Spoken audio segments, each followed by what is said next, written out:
In Minneapolis, when a tragedy strikes, there's one word that summarizes what is most important, and that word is integrity. This is not the time to bend the rules. This is a time to follow the law. This is not a time to hide from the facts. This is a time to embrace them, making sure that we're pushing for transparency every step of the way. The fact that Pam Bondi's Department of Justice and this presidential administration has already come to a conclusion about those facts is deeply concerning.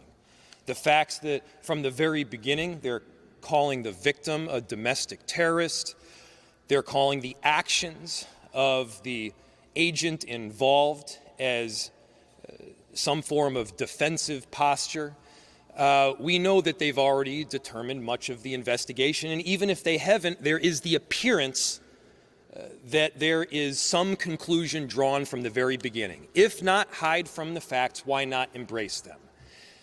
If it's not a problem to have additional people at the table that have a deep commitment to the process and transparency and have run these investigations before, then why not include them in the process? The Bureau of Criminal Apprehension at the state of Minnesota has consistently run these investigations before. They have done so without bias. They've done so with a great deal of expertise.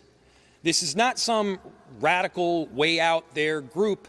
This is a group that is formed by experts who understand how to investigate. Many of them have been police officers themselves. So our ask is really simple here. Our ask is to embrace the truth. Our ask is to include the Bureau of Criminal Apprehension in this process because we in Minneapolis want a fair investigation. Is it deeply concerning that this administration from the very get-go is drawing the conclusion that they may ultimately come to? Of course it is. And if you got nothing to hide from, then don't hide from it. Include local experts in the process. We got nothing to hide from here. All we want in Minneapolis is justice and the truth. And speaking of the truth, let me give you another one. I have heard countless people talk about Minneapolis, many of them who have never been here, as some form of post-apocalyptic hellscape, as a place that is dangerous. Well, let me give you a statistic. 50% of the shootings that have happened thus far in Minneapolis this year have been ICE. In other words, we've only had 2 shootings. One of them has been ICE. We are a safe city. ICE is making it less so. We are a city of unity, but ICE is trying to divide us and tear us apart. For every one of the people that you see standing here behind me, they have more than 1,000 people behind them. They have people that are committed to their neighbors, committed to integrity, committed to justice, and committed to getting the truth. We will not back down from it. That's right. Among those that won't back down from it is the person who I'm about to introduce. His ward is right on the borderline of where this particular shooting happened, and that is Councilmember Jason Chavez. Would you please give him a warm round of applause?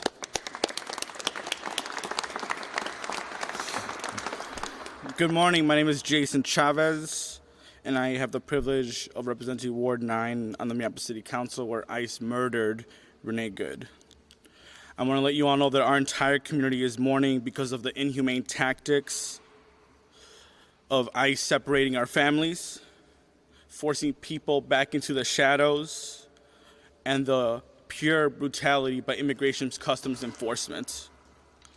The videos that we have all seen, yourself included, does not match the false narrative from the federal government.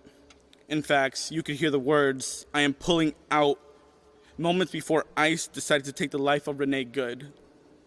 She was a mother, a wife, and a beloved community member, not a domestic terrorist. I'm calling on Trump's FBI to allow the Minnesota BCA to have access to all the information so an independent investigation can occur. It is important and critical to our community to have a sense of trust in this process by having an independent investigation to present to the county attorney so that adequate charges can be made. But most importantly, I am here on behalf of my entire community, echoing the calls to arrest, to prosecute and fire this ICE agent who murdered Renee Good, and to hold those accountable complicit in this crime. What has descended upon Minneapolis and in this state is not the American dream. It is not what the American dream is about. Our immigrant neighbors are here to work. They're here to provide for their family and to achieve prosperity. Instead, what we are seeing in Minneapolis and across the state is ICE kidnapping our family, following folks driving to work and kidnapping them, following people as they're heading to school or to the daycare, picking up our immigrant neighbors from bus stops. While neighbors are struggling to afford groceries, they're picking them there as well. I've personally been on the streets since this first happened, and I've seen too many ICE agents kidnap our neighbors from their cars. And to that, we're always going to condemn it. And as we continue to ask for justice for Renee Good, we're going to ask our community members to stay on alert. As a proud son of Mexican immigrants, I ask Minneapolis and Minnesota to rise up, to do everything in their power to defend our immigrant neighbors, to continue to observe the illegal actions by ICE, to blow your whistle when you see immigration enforcement in your neighborhood,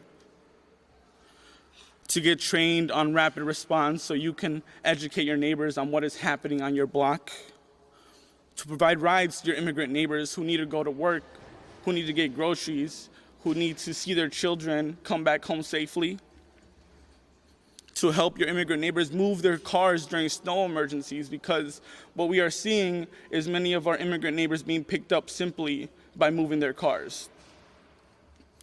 To help your neighbors take out the trash, because there are many reports of neighbors being kidnapped while they are taking their trash out.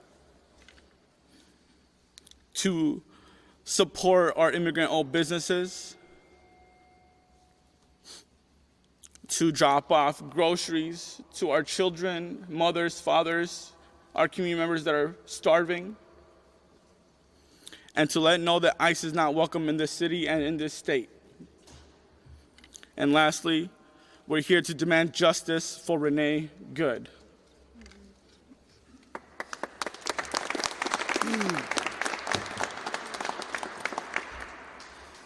My name is Aisha Gomez. I serve as the state representative for District 62A, the south side of Minneapolis, where our beloved community member was murdered this week. I'm so grateful to Councilmember Chavez for explaining this moment to us and calling on us as a community into this struggle that our neighbors are facing. With respect to the investigation into this shooting, there's really only one question in front of us. Are we going to design a process that's legitimate or not?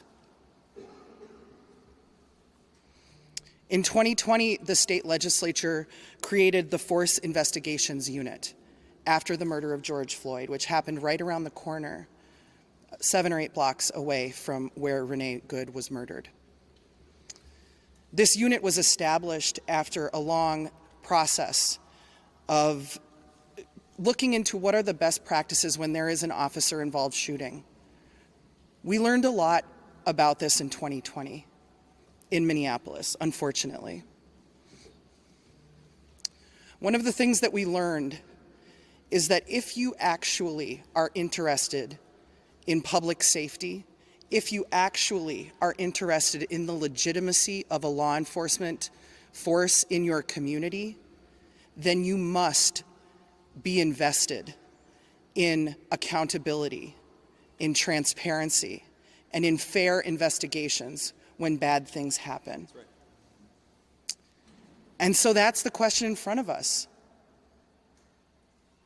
Do we want a legitimate investigation that pulls in the professionals of the Minnesota Bureau of Criminal Apprehension who are trained to do this, who have done this over and over, who have the kind of local connections and local legitimacy that the FBI could just never have because they don't have that kind of presence here? Or are we going to have a discredited farce of an investigation? And so as a group of elected representatives who are deeply invested in the safety of our community, and thus in the legitimacy of these processes, we call on the FBI to share the evidence with the Force Investigations Unit at the BCA and have this be a legitimate and trusted investigation. Thank you.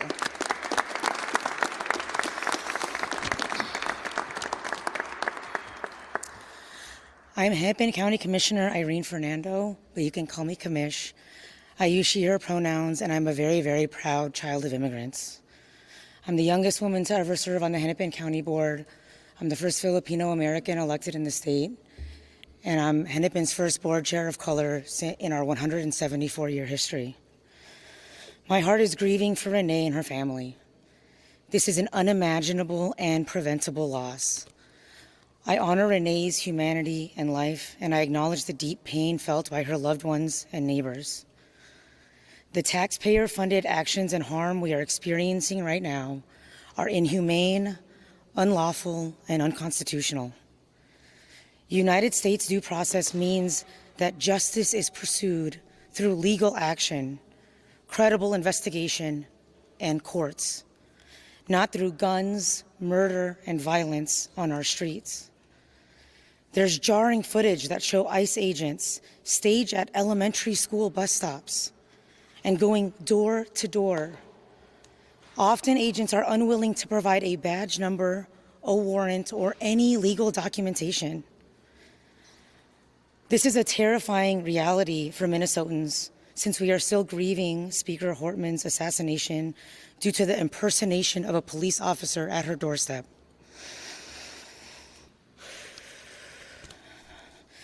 Our community has experienced the national spotlight with law enforcement shootings, which required significant change and reform on how such cases are examined, investigated, and communicated to the public. It is critical for our communities to have some sense of trust in the process in order to meet the standards set by Minnesota law and resident expectations. This is why we're calling on the federal government to cooperate with a joint or independent investigation conducted by the Minnesota Bureau of Criminal Apprehension. The thought is that they would do this together, but if for some reason that is not possible, please allow shared evidence for a parallel investigation. The Minnesota BCA is the only nonpartisan state agency equipped to investigate robustly and effectively, in part due to their establishment of the Force Investigations Unit.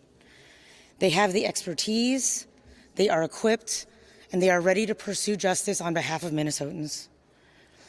Alongside their own investigation, the BCA, alongside the federal investigation, the BCA can and should conduct this parallel process, which means full access to the information, evidence, and case file. Because in Minnesota, we expect that investigations are completed by the BCA to then get reviewed by the county attorney to determine if the use of force was appropriate or not. We have a process here to review force. We have full trust in this process and in the county attorney to do the objective review needed based on the facts and Minnesota law. The idea that our federal government would not fully cooperate with the BCA in an investigation creates even more mistrust among our community members because we know federal investigations are very rarely released to the public. Our justice system and we are here together to ask for and request full cooperation by the FBI and the U.S. Attorney's Office to provide full access to the BCA so they can conduct a thorough, complete, and independent investigation to determine if the use of force was justified or requires additional accountability. Last and certainly not least, just directly to residents, our neighbors, our friends, our family members, our coworkers, our kids. I am very, very proud of our unrelenting courage, compassionate caregiving, and a fierce resilience towards justice. It feels very hopeful and very fearful, but together we can and must resist the urge to give in to the numbness that comes from this type of attention. Because numbing our pain might also numb our shared humanity. And it is only through the collective wisdom in our bodies and ancestral storylines that we will get through to the other side of this. Together, we come from powerful, loving, and resourceful stories. Our cultures and ancestors have found ways to construct creativity from pain, joy from fear, and hope from oppression, and we will do so again today. Ultimately, I do believe that our shared humanity and love for one another will prevail, but that only occurs when we all rise with one another. Leading with integrity, caring for one another with dignity, and fighting for our shared humanity without apology. I and we remain in this fight with you, speaking our truths and leading towards accountability and justice. Thank you.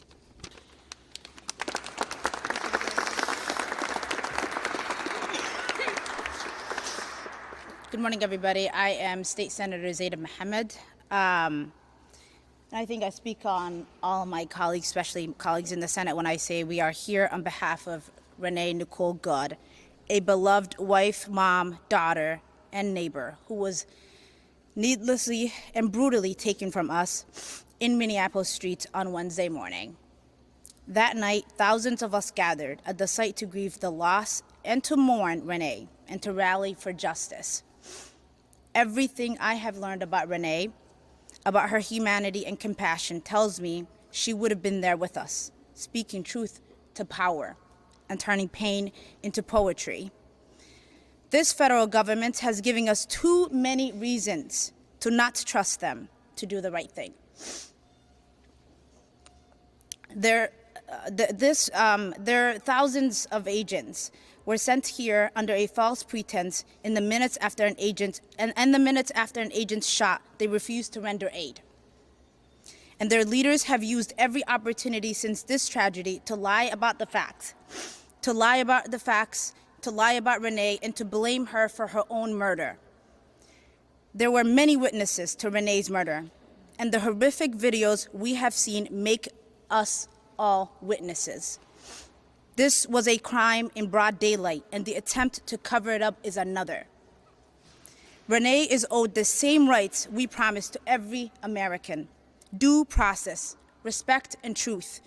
We know what we saw, and everything short of a full and an honest investigation is an insult to her memory. Everything she stood for, and everything we stand for as Americans.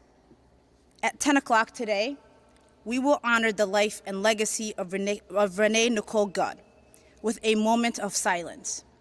Every moment before that and every moment after that, we will honor Renee by remembering our neighbor and calling for justice at the top of our lungs.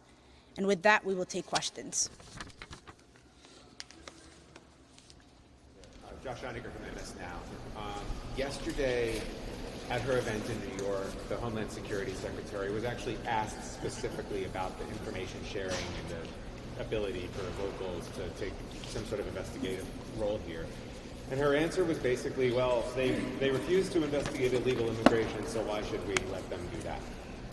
I guess I'm wondering, if that continues to be the answer to public pressure, are there legal remedies at the city, the state, the county attorney level that would allow an investigation at the local level somehow? So the question stemmed from an answer from a press conference that happened in New York City just yesterday, where it was asked, what is the general process for doing this? Are there legal remedies that are available at the city, county, state level, et cetera, where we would have the ability to move forward with either some form of investigation or prosecution? First, there is some precedent that is important here. There have been instances in the past where there was some form of shooting or an officer-involved killing that took place by federal agents or U.S. Marshals or beyond that did have local and state entities in control. By the way, we're not even talking just about full control here. We're talking about being at the table. We're talking about an investigation that includes the Bureau of Criminal Apprehension. And for those that may say that we have a predetermined outcome, we are not the ones that are conducting the investigation. The investigation would be conducted by the Bureau of Criminal Apprehension. They are well equipped to do it. They have a long track record of doing thorough investigations and, by the way, coming to results that both saw culpability and a lack thereof. As far as the legal mechanism to do so, I'm not going to jump the gun here and give you a mechanism to prosecute through the county or the state before we actually know what that legal remedy looks like. But I can assure you there is potential there that is available. Mr. Mayor, Go here and you've there. talked about the presumptive determinations that you feel like the administration has made. They've also been saying, kind of looking ahead to the weekend, what do you make of the administration saying ICE operations will continue? They're sending Border Patrol agents in, effectively doubling down in the wake of this. Well, I think what this does ultimately is expose the truth. What did they say when they came in here? What has this administration stated as their reason for coming into cities around the country? The reason that they've stated, safety, driving down crime. We'll let our statistics speak for the trajectory. They are clearly driving crime up. Up until last night, we hadn't had any shootings in this city other than ICE. Our city is safe. Our city is welcoming. They are making it less so. And so it is a massive issue that they continue to exert their presence in Minneapolis and beyond. By the way, it's not just our city that is feeling the impact. I know that there are a number of legislators behind me that can speak to that. This administration has also said that they're very pro-business. That's also garbage. I don't have a specific statistic other than anecdotal evidence to point to, but they have had a massive and detrimental impact on a number of corridors throughout our city, including like 80% reductions in customer base along East Lake Street and many other corridors throughout the city. And so bad for business, bad for safety, bad for unity, bad for democracy, and bad for this republic. We want them out. Let's go over here and they'll go over there. If there is no full independent investigation of this shooting, what will the effect of that be? So the question is, if there's no full independent investigation of this shooting, what will the effect be? I mean, I think it further undermines trust in government. You know, the quickest way that you erode trust in government is to refuse to enforce and hold accountable people on laws that you pass. There are laws that are around this. There are standards that are around this. They should have no concern about having a full and transparent investigation here. See where that investigation leads. Look at the facts, collect the evidence. And the fact that they are for some reason concerned about having other, by the way, police involved, other law enforcement involved through the BCA, that is wildly concerning. We're not asking to be at the table in this investigation here. We do think that people that have some willingness to see things clearly are. The Vice President J.D. Vance said yesterday, who blamed the victim but also accused the media of lying about what happened. But your reaction? Well, I think we got to get to a point here where we're not trusting everything that they're saying, and I think you guys they're there at this point. I mean, I think he also asserted that because you work at the federal government that you somehow have absolute immunity from committing crimes. That's not true in any law school in America, whether it's Yale or Villanova or anywhere else. That's not true. If you break the law, if you do things that are outside the area of what your job responsibilities require, and this clearly seems to be at the very least, this is great. At the most is what you heard people say back here. This is a problem and it should be investigated. Yes. News Nation, a couple of questions for you. First, have you heard personally anything from the Trump administration or the president himself? And also, the administration has pointed to some of your comments right after the shooting as turning up the temperature in this city. Yesterday, we did see some protest that, turned volatile at times. There was pepper spray, there was tear gas. Do you stand by your statements to telling ICE to get out? They stand by their statements. Do you stand by your statements? Yes. I stand by my statements. We stand by our statements. I'll look back to what I said. What I said was it was reckless abuse of power. Yes, it was a reckless abuse of power. I said that what the narrative that the administration was pushing in the immediacy following this shooting was garbage and false and BS. It was. I stand by every one of those. And, this notion of inflammatory comments, I mean, come on, guys. I dropped an F-bomb. They killed somebody. Which one of those is more inflammatory? I'm going with the killing somebody. I'm going to do a couple more, and then I'm sure there's some other people behind me too. Yeah. Donald Trump has said that it's clear that Renee Nicole Good was not just trying to run this officer over, that she actually ran him over. J.D. Vance has promised this officer absolute immunity in this case. Is there any hope of an independent investigation while they're in charge? The way you put it, it's pretty grim. What you just said, and I think, to repeat for everybody, Donald Trump said that Renee ran the ICE agent over. Don't take my word for it. Don't take their word for it. Watch the video from every single angle. I mean, the ICE agent walked away with a hip injury that he might as well have gotten from closing a refrigerator door with his hips. He was not injured. I've seen worse injuries from doing that. And so give me a break. No, he was not ran over. He walked out of there with a hop in his step. And so we just got to get to the point where we're at least operating from, hey, this is like, we're looking at it on the video screen, this is what we're seeing, can we all see that he wasn't run over? And then, J.D. Vance, this concept of absolute immunity is pretty bizarre. How concerning is that, though? Very concerning. It's extremely concerning. That's why we're asking for the BCA to be part of the investigation.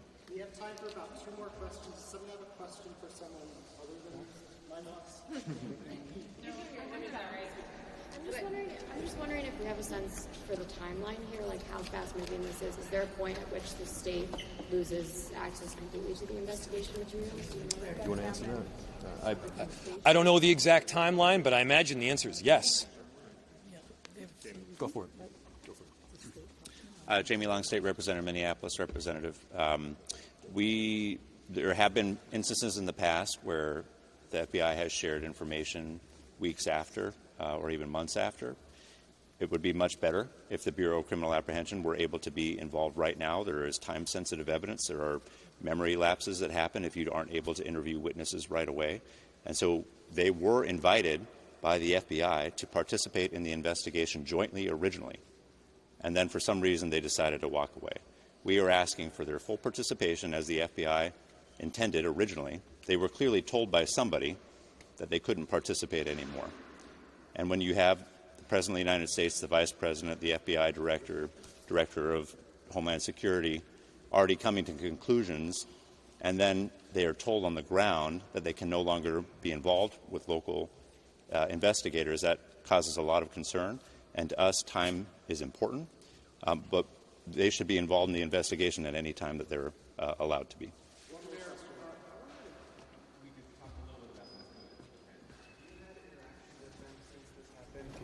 Can you describe that or talk a little bit about that? So the question is whether I can talk or describe about interactions with Ms. Good and who she was as a person, it would be completely inappropriate for me to do so because there are other people that really knew her, and I did not. Thanks, everyone. Appreciate it. Thanks, everybody. Yeah.